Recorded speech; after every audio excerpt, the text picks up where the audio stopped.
하나님의 말씀을 봉독하겠습니다.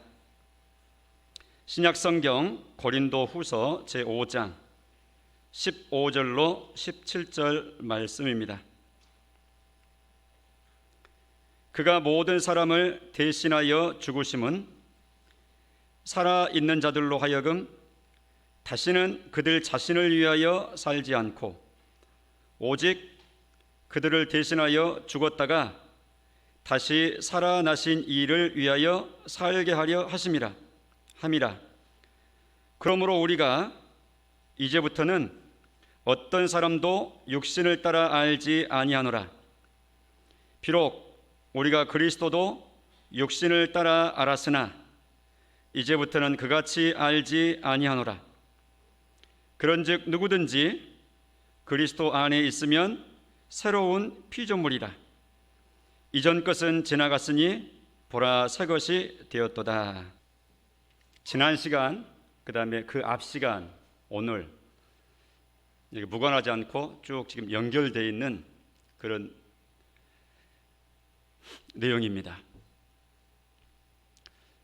왜 예수를 믿어야 되는가? 답을 네 가지로 우리 마음 가운데는 딱 갖고 있자 이렇게 했었죠. 우리 학교의 성도 여러분, 네 가지 답을 마음 가운데 딱 붙잡고 계십니까? 답을 쓰셔야 됩니다. 왜 예수님을 믿어야 되는가? 누가 내한테 묻기를 왜 예수님 믿어? 이렇게 하면 내가 내놓을 답이 있어야 돼요. 왜냐하면 그 하나님이 우리한테 요구하시는 바예요.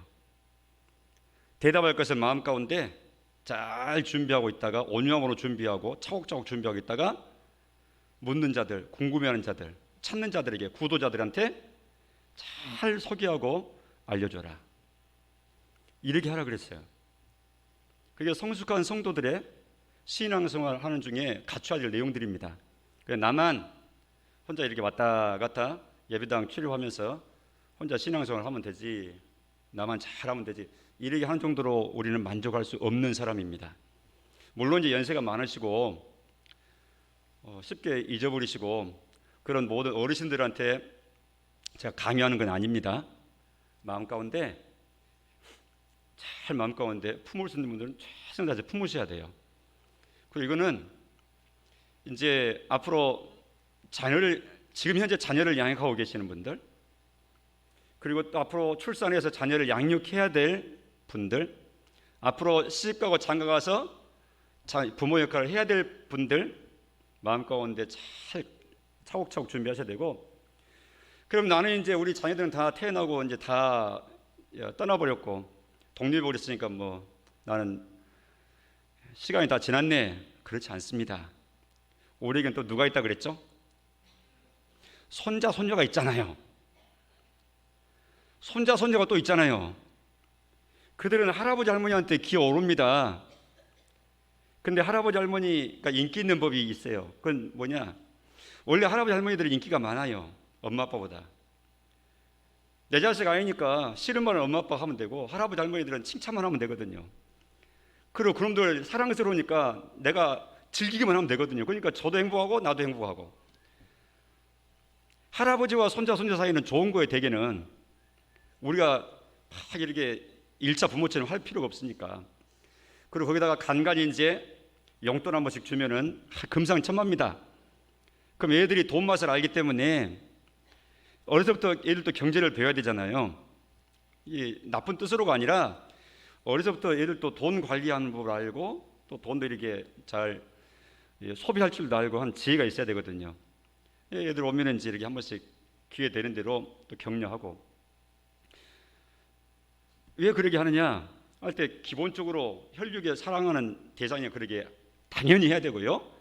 거기다 우리는 한 가지 아주 고귀한 목적을 하나 더 올려야 돼요. 그게 뭐냐?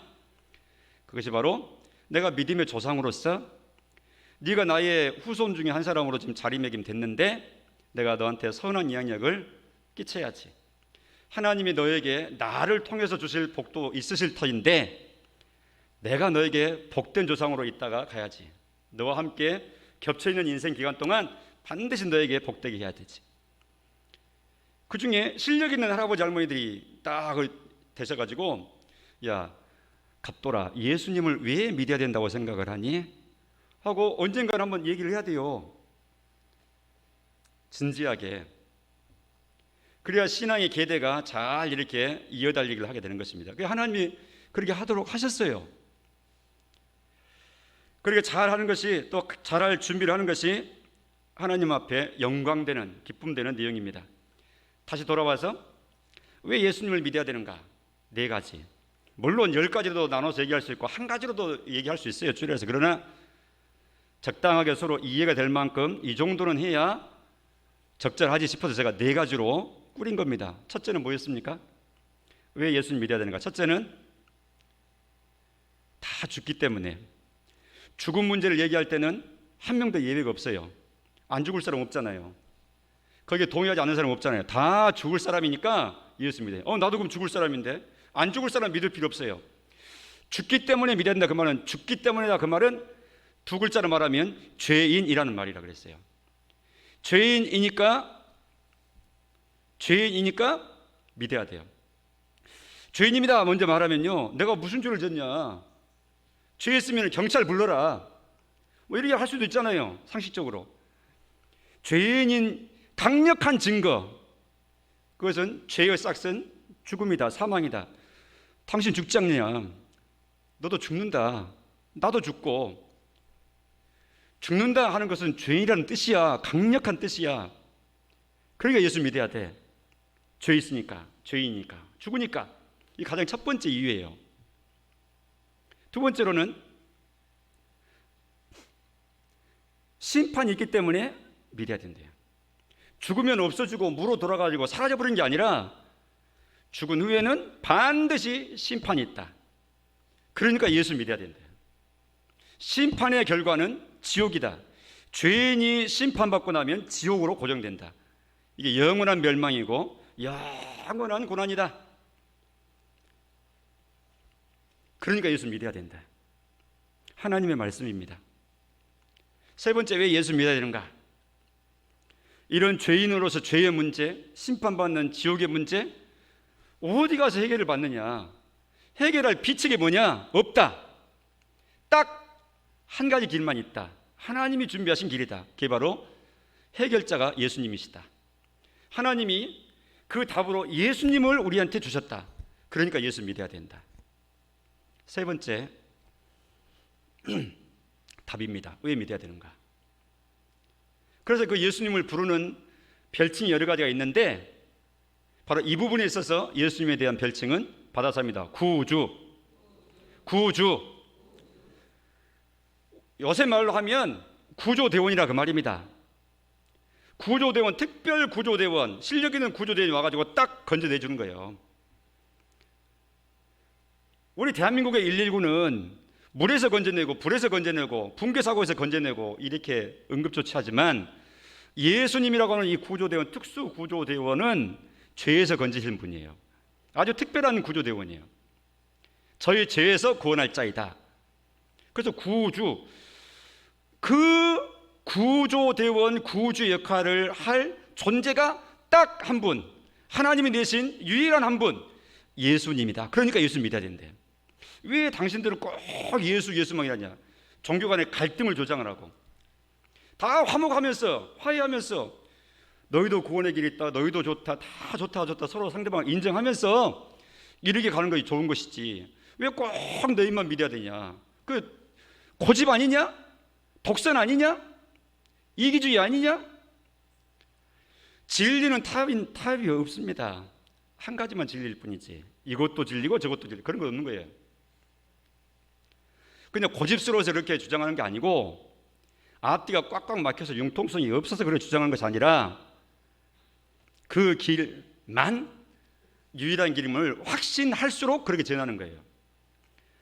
그걸 확신하지 못한 사람은요, 안 하는 사람은요, 확신하지 않은 사람은요, 안 전하죠. 그러니 이거 뭐하러 전해요? 그러니까 진리 때문에 거기서 고난을 받게 되고 오해를 받는 겁니다. 네 번째, 왜 예수 믿어야 되는가? 이것은 가장 근본적인 문제라고 그랬어요. 신과 인간, 하나님과 사람 사이에. 그것은 하나님이 우리에게 복을 주고 싶어 하시는 것이기 때문에 믿어야 되는 거예요. 죄인은 심판과 멸망이지만, 하나님의 진노지만, 하나님이 그렇게 해서 멸망받고 이 고통당하고 진노당하고 하는 것을 하나님이 절대 원하시는 바가 아니에요. 모두가 다 하나님이 준비하신 만복을, 참 행복을, 영광을 마음껏 누리기를 원하시는 하나님이세요. 그 수단이 뭐냐? 예수님을 통해서 죄 용서받고 영생을 얻는 거라 그 말입니다. 그래서 예수 믿어야 돼요. 제가 네 가지로 이 짧은 허락된 시간에 복습에 해당되는데도 이 네 가지를 다시 제가 언급을 했습니다. 마음 가운데 그렇게 꽉 잡으시라고 제가 다시 한번 반복한 거예요. 이제는 잡히셨습니까? 다시 확인됐습니까? 우리식의 정리. 왜 예수를 믿어야 됩니까? 네 가지. 첫째, 죄인이어서 죽기 때문에. 둘째, 죽고 나면 심판받아 지옥 가기 때문에. 셋째, 예수님만이 그 해결하신 유일한 구주시기 때문에. 넷째, 하나님이 나로 하여금 우리로 하여금 복을 받기를 원하시기 때문에. 그래서 예수 믿어야 되는 거예요. 이 말을 동의하고 받아들인 사람들이 복된 사람이고, 그렇지 않는 사람들은 스스로 이제 결정해야 됩니다. 여러분, 이렇게 해서 예수 믿는 것을 이끌어서 구원받는다 이렇게 말한다 그랬어요. 받았습니다. 구원받는다. 그래서 구원받은 우리입니다. 오늘 본문에 17절에 보니까 누구든지 그리스도 안에 있으면, 다 같이 시작, 새로운 피조물이라. 자, 밑줄 그으세요. 마음 가운데 새로운 피조물, 새로운 피조물 그랬어요. 상당히 딱딱한 표현일 수 있죠. 다른 말로 부드럽게 바꾸면 새 사람 이 말입니다. 그래 바꿔서 읽어보면 그런즉 누구든지 그리스도 안에 있으면 새 사람이라 이렇게 됩니다. 그리스도 안에 있다 그 말은 우리 몸으로 공간으로 안으로 들어가고 문 밖으로 나오고 그러면 금방 알겠는데, 그리스도 안에 있다 밖에 있다를 어떻게 알아요? 추상적이어서. 이 말을 또 이해가 되는 더 다른 말로 바꿔보면 그리스도 안에 있단 말은 그리스도를 믿으면, 예수 믿으면 그 말입니다. 그럼 이렇게 풀어서 같은 뜻으로 달리 표현해보면 누구든지 예수 믿으면 새 사람이 됩니다 이 뜻이라고 그 말이죠. 누구든지 그리스도 안에 있으면 새로운 피조물이라, 누구든지 예수 믿으면 새 사람이 된다 이 말입니다. 받아서입니다. 예수 믿으면 새 사람이다. 새 사람이 있습니까? 현재 새 사람이 있습니까? 예수 믿냐? 그 질문입니다. 내가 그 대답을 확실히 해야 돼요. 그러면서 17절 끝부분에 보니까 이전 것은 지나갔으니 보라 새 것이 되었도다. 두 가지를 딱 대조를 시키죠. 이전 것, 이건 지나갔다. 예수 믿고 나면 이전 것은 지나가 버린 거다. 이제는 새 것이 되었다. 새 사람을 다른 말로 또 새 것이라 그랬어요. 새 것이 왔다. 옛날 것은 지나가 버리고 새 것이 그 자리를 이제는 차지했다. 신분의 대변환입니다. 소속의 대전환입니다. 이거를 학자들은 큰 변화, 대변혁을 이끌어서 소위 말해서 코페르니쿠스적인 변화다, 전환이다 그런 말을 쓰기도 해요. 그 말은 이 천동설과 지동설을 가지고 언급했던 거예요. 이 세상이 태양이 막 돈다고 생각하고 막 이렇게 했는데 나중에 알고 보니까 태양은 있고 지구가 도니까 마치 태양이 돈 것처럼 보였을 뿐이지 실제로는 우리가 올라타고 있는 지구가 도는 것이고, 지구가 돌아가서 사계절 생기는 것이고, 지구가 제자리에서 돌아와서 밤낮이 생기는 것이고 한 것이었거든요. 그러니까 그런 세상인 줄 알았는데 이런 세상이구나 이렇게 알아차리는 것 자체가 인류사에 있어서 비교할 수 없이 큰 인식의 전환이에요. 생각이 완전히 바뀌어버린 거예요. 내 인생에 있어서 가장 큰 사건이 무엇인가? 한 날을 기억해라, 한 사건을 기억해라. 그러면 어떤 사건을 여러분들은 기억하시겠어요? 여러분 인생에 있어서. 여러분 80인생에, 60인생에, 50인생에, 40인생에 그동안이 내 나이의 세월만큼 살아오는 중 내가 태어난 생일 말고 생일 이후로 오늘까지 가장 중요한 사건이 뭡니까? 다 다르겠죠. 어떤 사람은 결혼기념일 이렇게 말할 수 있게끔, 어떤 사람은 첫째 아이 낳은 날, 어떤 사람은 집들이 한 날, 각종 뭐 여러 가지 말할 수 있으니까 각자 나름대로 의미 두고 있는 그 사건을 우선순위로 그날입니다, 그 사건입니다 말하겠죠. 그러나 깨닫고 보면 인생이 대전환되는 날, 죽은 사람이 살아났다, 이 날이 가장 큰 날이죠. 그렇지 않겠어요? 죽었던 사람이 살아난 거예요. 그보다 큰 사건이 어디 있어요? 바로 그날이 예수 믿는 사건입니다. 그 날이 어느 날인지는 기억을 못한다 할지라도 구원파처럼 몇 월 며칠이요 이렇게는 우리가 대답하지 않는다 할지라도 그 사건 자체, 내가 예수를 믿는 사람이 되었다라고 하는 이 사건 자체가 내 인생에 있어서는 가장 큰 사건. 역사를 BC와 AD, 기원 전과 기원 후로 나누는데, 이 기원이신 예수님 이전과 기원이신 예수님 이후의 삶을 나누듯이 내 인생에 있어서도 예수님을 믿기 이전의 내 인생과 예수님을 믿고 난 이후의 내 인생과 BC와 AD가 내 인생 가운데서도 나뉜다 그 말이죠. 그 전과 이제 나뉘는 거예요. 그 전 것은 오늘 본문 17절에 하반절에 있는 표현처럼 이전 것이에요. 이전 인생이에요. 그때예요. 또 전에는, 믿기 전에는 이에요. 그러나 이제는 예수님 딱 믿고 나면은 이제는이고 새 것이고, 이때는, 이제부터는 이에요. 완전히 나뉘는 겁니다, 인생이. 베드로전서 2장 10절에 보면, 보시면서 보세요. 이전과 이제가 나뉘죠.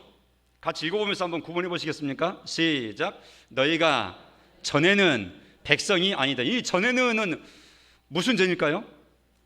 예수님 믿기 전 얘기하는 겁니다. 전에는 백성이 아니더니, 어느 백성이 아니란 말이죠? 대한민국 백성 아니란 말 아니에요. 하나님 나라의 관점에서 하나님 백성 아니란 말입니다. 그럼 하나님 나라 백성 아니면 어느 나라 백성이에요? 다른 말로 하면 마귀 나라 백성입니다. 영적으로는 두 나라밖에 없습니다. 하나님 나라와 사탄의 나라. 이게 성경이 말하는 바잖아요. 본인들이, 우리 자신이 그걸 인식을 하든지 인식하지 않든지 알든지 모르든지 간에 예수 안에 들어온 사람이 아닌 사람들은 다 사탄의 나라에 있다. 성경은 그렇게 말씀하고 있는 거예요. 듣기 아주 거부감 표현이죠. 그런데 그게 사실이에요. 전에는 하나님 백성이 아니더니, 그 다음에 시작. 이제는 하나님의 백성이요. 또 나옵니다. 시작. 전에는 긍휼을 얻지 못하였더니 이제는 긍휼을 얻은 자니라. 그전에는 불쌍히 여김 받지 못한 자예요. 근데 이제는 불쌍히 여김 받고 사랑받는 자예요. 예수님 믿기 전에는 긍휼을 받지 못해요. 왜 그래요? 하나님 대적하는 자니까.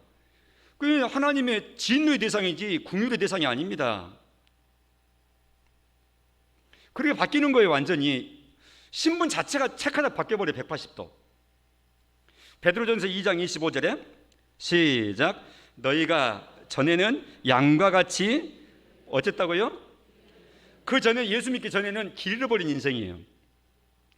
길 잃어버린, 목자 잃어버리고 양떼 전체를 잃어버리고 혼자 길고 광야의 들판에 혼자 떠돌아다니며 어디로 가야 될지, 어디에 있는지도 모르고 있는 양 한 마리처럼 인생으로 사는데 인생의 목적도 모르고 어떻게 된지도 모르고 그냥 사니까 살고, 세월 지나니까 나이 먹고, 애기 나니까 열심히 기르고, 때가 되니까 이제 죽고. 인생이 뭐예요? 그러면은 시작도 없고 끝도 없는 거예요. 뭔지도 모르는 거예요. 죽을 때까지. 이게 길 잃은 인생의 상황이에요. 그렇게들 살아요. 예수 밖에서는 진리를 모르니까. 그런데 그 다음 부분 시작. 이제는 너의 영혼의 목자와 감독 되신 이에게 돌아왔느니라. 찾아진 바가 됐고 이게 드디어 제자리에 딱 위치한 거예요. 길 잃어버린 상태에서 회복된 상태가 된 거라 그 말입니다. 제대로. 예수 믿는 사건이 그러한 중요한 사건입니다. 빌레몬서 1장 11절에 보면 오네시모라고 하는 사람에 대해서 언급을 하는데, 바울이 그에 대해서 언급을 합니다. 한번 읽어봅시다. 시작. 그가 전에는 네게 무익하였으나 이제는 나와 네게 유익함으로. 자, 무익했던 사람인데 이제는 유익한 사람이 된 거예요. 바울이 로마 감옥에서 도망쳐 나온 한 노예를 만났어요. 이 사람의 이름은 오네시모예요. 바울을 통해서 오네시모가 예수님을 믿게 됐어요. 근데 사연 들어보니까 도망쳐 나온 노예거든. 로마 시대에 도망쳐 나온 노예는 사형감입니다. 근데 얘기를 들어보니까 주인이 사도 바울이 잘 아는 사람이에요. 그 사람의 노예예요. 그래서 편지를 적은 겁니다. 가요, 당신 노예를, 도망쳐 나온 노예를 내가 로마에서 만났어. 당신이 그 노예를 잃어버리고 얼마나 분노했겠어, 얼마나 속상했겠어. 당신한테 그렇게 부담 주고 기분 나쁘게 하고 했던 그 사람, 당신한테 전혀 무익했던 사람인데 이제는 유익한 사람이 됐어. 나와 당신에게 유익한 사람으로 변화되었어. 당신한테 다시 돌려보내니까 용서해 주시고 이제는 종으로 아니라 형제로 받으시오.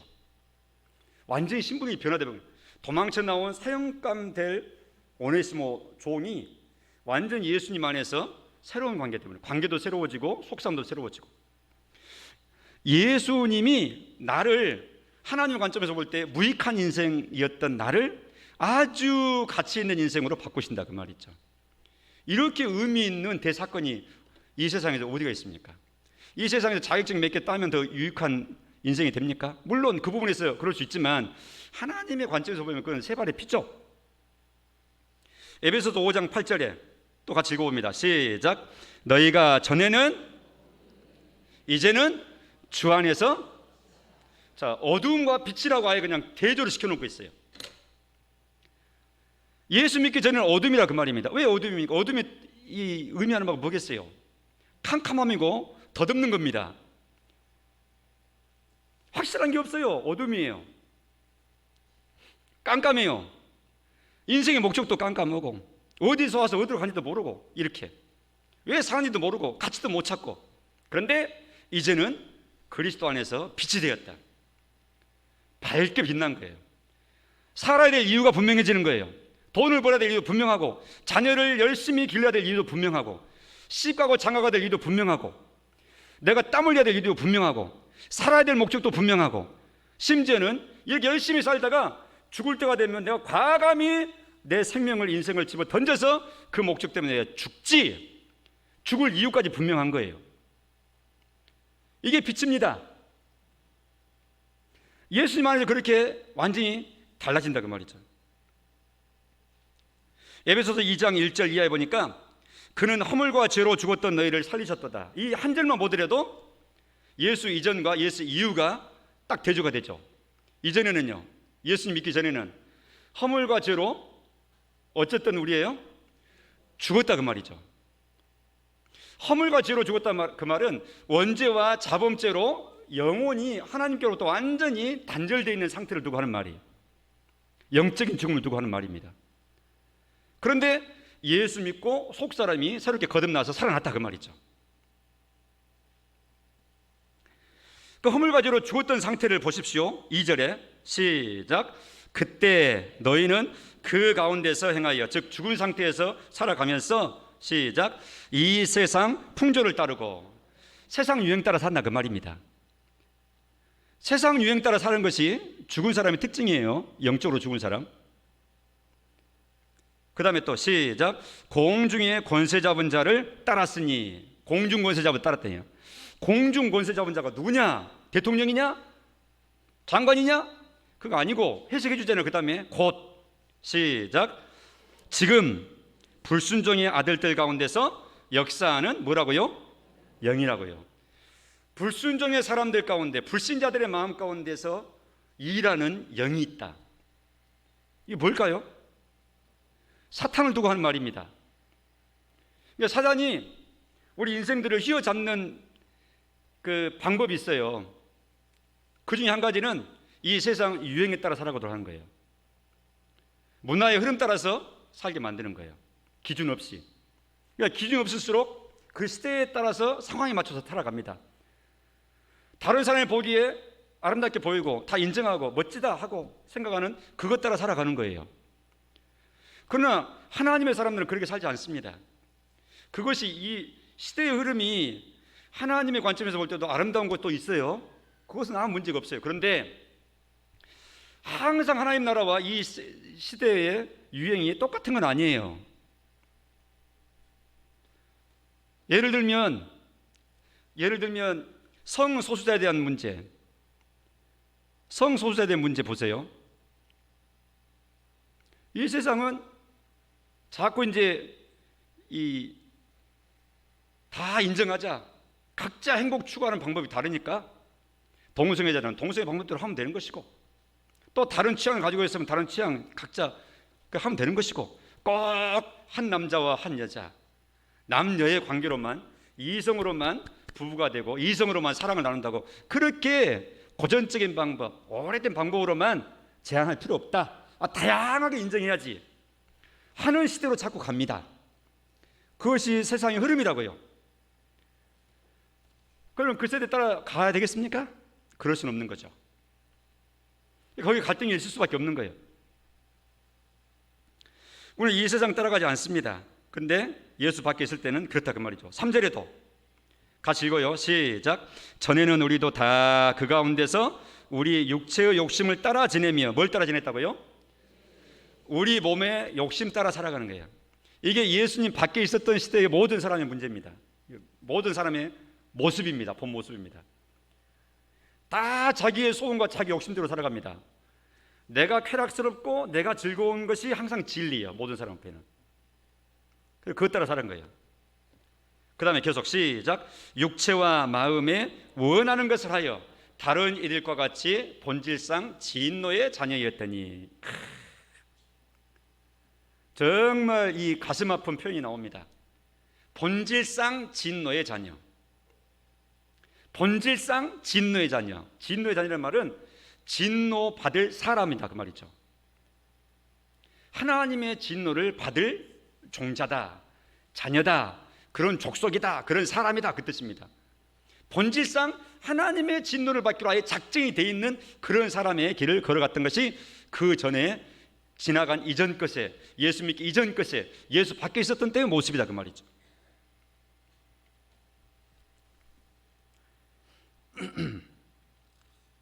그런 우리가 예수님을 믿음으로 이 모든 것들이 바뀐 겁니다. 바뀐 내용은 많이 있지만, 바뀐 그 속 내용을 많이 설명해야 되지만 이 짧은 시간 우리가 다 설명할 수 없기 때문에 차츰차츰 하기로 하고, 오늘 본문에 국한되어서, 오늘 읽었던 본문에 국한되어서 보면 한 가지 분명한 것은 15절에 나와 있죠. 새 사람, 새로운 사람, 예수 안에 있는 사람의 특징이 한 가지가 오늘 본문에 나와 있는데, 이것을 우리가 정리를 잘 받으셔야 할 겁니다. 15절을 보세요. 그가 우리를 대신하여 죽으심은 살아있는 자들로 하여금, 살아있는 자들 누구겠습니까? 예수 믿는 사람 두고 하는 말이에요. 영원히 살아, 허물과 죽었던 그 영적인 상태에서 예수 믿음으로 속사람, 영적으로 거듭난 사람을 두고 하는 말입니다. 이걸 살아있는 자 이렇게 말하고 있는데, 예수 믿는 성도, 나를 두고 하는 말인데, 나로 하여금, 예수 믿는 나로 하여금 다시는 내 자신을 위하여 살지 않고, 내 자신을 위해 산단 말은 이 세상에 그 전에 예수 믿기 전에 있었던 내 욕심대로, 이 세상의 욕망대로 그렇게 살지 않고, 그 다음에 그 대신 오직 우리를 대신하여 죽었다가 다시 살아나신 이를 위하여 살게 하려 합니다. 우리를 위하여 죽었다가 다시 살아나신 이 누굽니까? 예수님이 누구 하는 말이죠. 그러니까 예수 위에 사는 사람으로 살도록 우리를 이렇게 새 사람 만들어 놓으셨단 말입니다. 자, 그러면 15절을 아주 뭉뚱그려서 압축적으로 한마디로, 한 문장으로 말하면, 새 사람은, 구원받은 사람은 인생에 새로운 목적을 갖는다. 이전에 없었던 새로운 목적을 갖고 산다 그 말이죠. 그 새로운 목적이 뭐냐? 하나님을 위한 삶. 그래서 가장 공통적인 다른 말로 해보면 또 받아삽니다. 하나님의 영광을 위하여. 뭘 위하여? 이 틀, 이 진리, 성경 말씀을 통해서 우리에게 알려주신 이 강력한 이 목표 지향적인 이 표현, 이 목표, 이 목적을 향해서 나아가도록 하는 이 표현, 하나님의 영광을 위하여 라고는 이것을 머리에 이고 산다 그 말이죠. 무엇을 하든지, 너희가 먹든지 마시든지 잠을 자든지 일하든지 땀 흘리든지 쉬든지 달리든지 무엇을 하든지 뭘 위해 산다고요?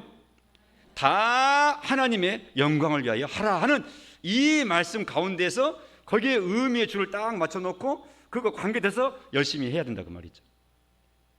왜 그거 하세요? 이거 하나님 기뻐하시잖아. 왜 그걸 하나님 기뻐하실 것 같아요? 이거 해보면 이렇게 아니요. 이거 하나님 기뻐하실 것 같은데? 아, 그렇군요. 이렇게 해석이 돼야 돼요. 하는 행동이 있어서.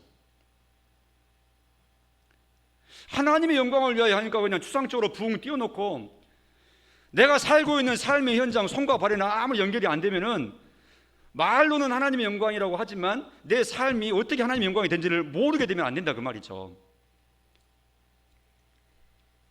우리가 열심히 농사를 하세요. 막 피지땀 흘리면서 해가 뜨기 전에 이른 아침에 해도 땀을 엄청나게 흘리시더라고요. 우리가 다 그러면서 막 땀 흘리면서 농사하시잖아요. 왜 농사하세요? 대답해 보세요. 왜 농사하세요? 하나님의 영광을 위해서. 이렇게 답을 내놓으실 수 있어야 되고 당당하게. 그럼 왜 그 땀 흘리고 농사하는 게 하나님의 영광이 되냐? 할 때 그게 연결이 돼야 된다니까요. 해석이, 삶 해석이 돼야 돼. 이게 장성한 그리스도인의 모습이에요. 내가 농사하면 이 농사하는 것으로 먹고 힘을 내잖아요. 먹고 힘을 내야 또 사회활동하고 하나님 주신 삶의 현장을 내가 자 꾸려가고 그래 하나님 기뻐하실 거 아니에요. 그러네. 그러면 이왕이면 좋은 거 만들어야 되겠네. 이왕이면 오염이 덜 된 거 만들어야 되겠네. 이왕이면 깨끗하고 이왕이면 좋은 걸 만들어야 되겠네. 맞습니다. 왜 그렇게 노력합니까? 왜 그렇게 노력해야 되죠? 하나님의 영광을 위하여. 다 연결돼야 돼요. 근데 하나님의 영광을 위해서 하지 않는 농사도 있어요. 제가 저쪽 전라북도 이제 그때 이 수련회를 갔는데요. 그때 수련회를 갔는데 그 시골 교회를 빌려서 했는데 그 마을에 채소가 막 이렇게 약을 막 하세요. 왜 약하세요? 내일 내야 되거든. 근데 내일 내는데 왜 약을 하세요? 그래야 파릇파릇 이게 싱싱하고 시들지 않고 깨끗해가지고 좋은 값을 받는다는 거예요. 내일 내서 팔아야 되는데 약을 쳐버리면 먹는 사람은 먹고 아프겠네요. 속으로. 그 앞에서 직접 얘기는 안 하지만 왜 약을 치죠?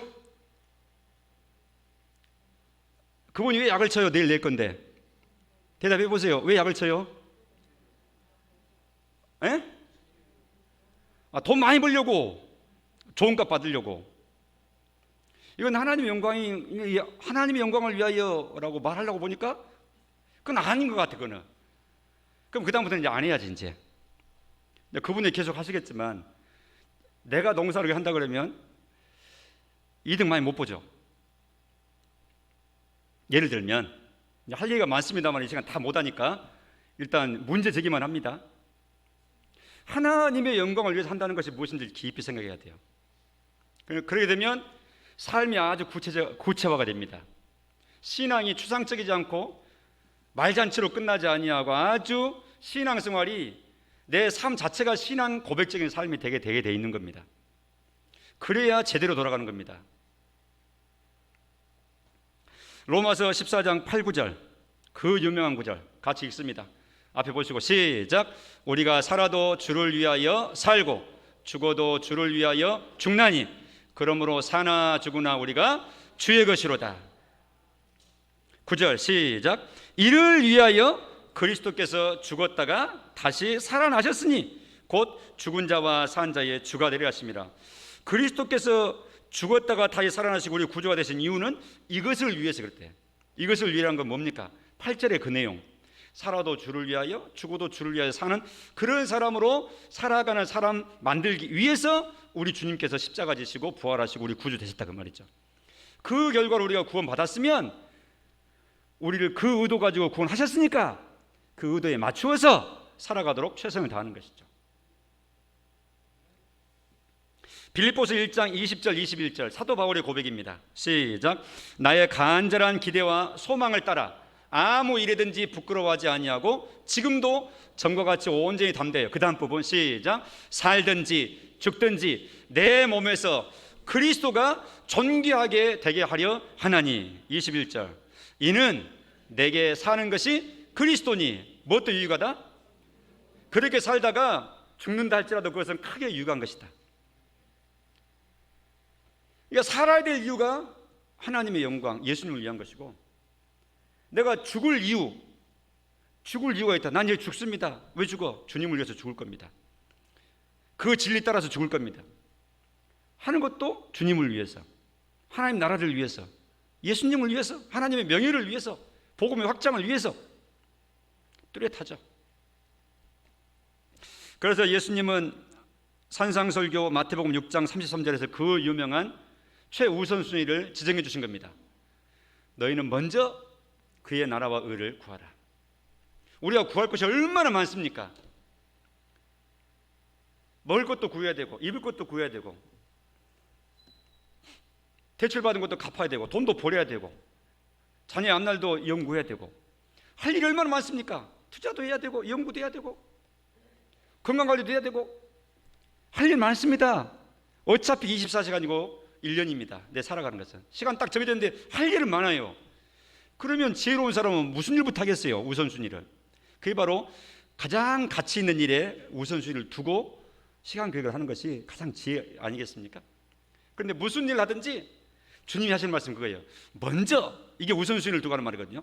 먼저 하나님의 나라, 하나님의 의를 먼저 항상 생각을 해라. 하나님의 나라의 유익이 되겠는가? 하나님이 기뻐하시겠는가? 하나님의 의란 말은 하나님이 인정하신 바를 말하는 겁니다. 하나님이 기뻐하시고 박수 치실 일이냐? 이것을 항상 먼저 생각을 해라. 돈이 주도권을 가지게 하지 말고, 너의 체면이 주도권을 가지게 하지 말고, 그것 따라서 결정하지 말고, 하나님이 기뻐하시겠는가를 항상 먼저 생각하고, 그렇다 그러면은 나가는 거야. 다른 사람이 혹시는 싫어하고 눈살을 찌푸리는 상황이 발생된다 할지라도 하나님 기뻐하시니까 잠시 지나면은 당신도 오해가 풀릴 거야 하면서 하나님 기뻐하신 길을 향해서 먼저 나가게 되면 그것이 바른 길이다, 이렇게 말씀하는 겁니다. 고린도전서 10장 31절 마지막입니다. 시작. 그런즉 너희가 먹든지 마시든지 무엇을 하든지 다 하나님의 영광을 위하여 하라. 아멘. 기분이 나쁘십니까? 왜 아멘들 안 하십니까? 이게 인생의 목적이라고요. 군청에서 알려줍니까? 면사무소에서 알립니다. 마이크 새벽에 한 번씩 조용할 때 방송하는데 면사무소에서 개명합니까? 하나님이 내 인생을 마광시킨다고 반짝반짝 던지라면서 빛나는 인생, 가치 있는 인생 되도록 이 시간, 예배 시간을 통해서 하나님이 인간 도구를 통해서 이렇게 해야 되는 거야. 새 사람, 나의 구원의 백성아, 이렇게 하는 거야 하고 하나님이 사람 종을 통해서 지금 방송하시는 거예요. 내 영혼에게 무엇을 하든지 하나님의 영광을 항상 계산해야 되겠구나. 성장의 정도에 따라서 부모님이 하시는 말씀을 나이 많은 20살 된 아들이 알아듣는 거하고 늦둥이 5살 배기가 알아듣는 것은 수준이 달라요. 그러나 내 수준에서 깨닫고 이해되는 만큼 하나님 기뻐하신 것 내가 우선순위 두고 나아가야 되겠구나, 이 생각만큼은 마음 가운데 꼭 품으시기를 바랍니다. 기도하십시다. 하나님, 예수 믿어 새로운 피조물, 새 사람 되게 하셨음을 다시 확인하고 감사를 드립니다. 하나님, 거기서 끝나는 것이 아니라 새 사람답게 우리가 살아갈 목적을 분명하게 하나님이 제시해 주셨사오니 인생의 방향을, 그 방향을 향해서 확신 가운데 나아갈 수 있도록 큰 능력과 믿음의 사람으로 세워 주옵소서. 예수님 이름으로 기도합니다. 아멘.